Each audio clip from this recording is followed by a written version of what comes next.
При 66% от проучваните банки в Европейския съюз таксите са толкова неясни, че самите експерти, съставители на доклада, е трябвало да се обръщат за допълнителни разяснения към банката.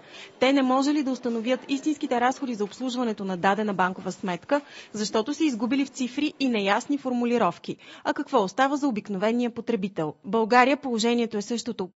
Всички договори са написани на юридически език, ако мога така да кажа, и те цитират членове и алинеи и препращат винаги към едни общи условия, които в общия случай са в пъти по-обемни от самия договор.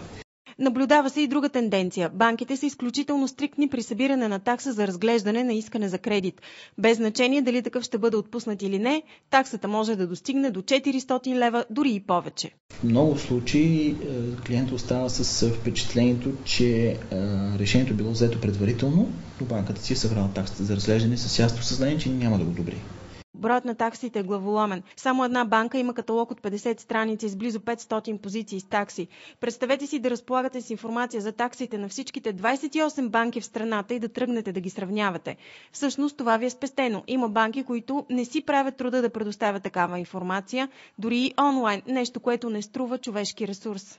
Тарифата на банката е при поискване, тя не винаги е в наличност. Трябва да се помолите. 10 български банки попаднаха в класацията за най-големите 50 банки в Централна и Източна Европа по размер на активите си. По брой класирани банки в подреждането страната ни е на второ място след Словения. Доста интересен факт на фона на световната финансова криза и бедността на страната ни.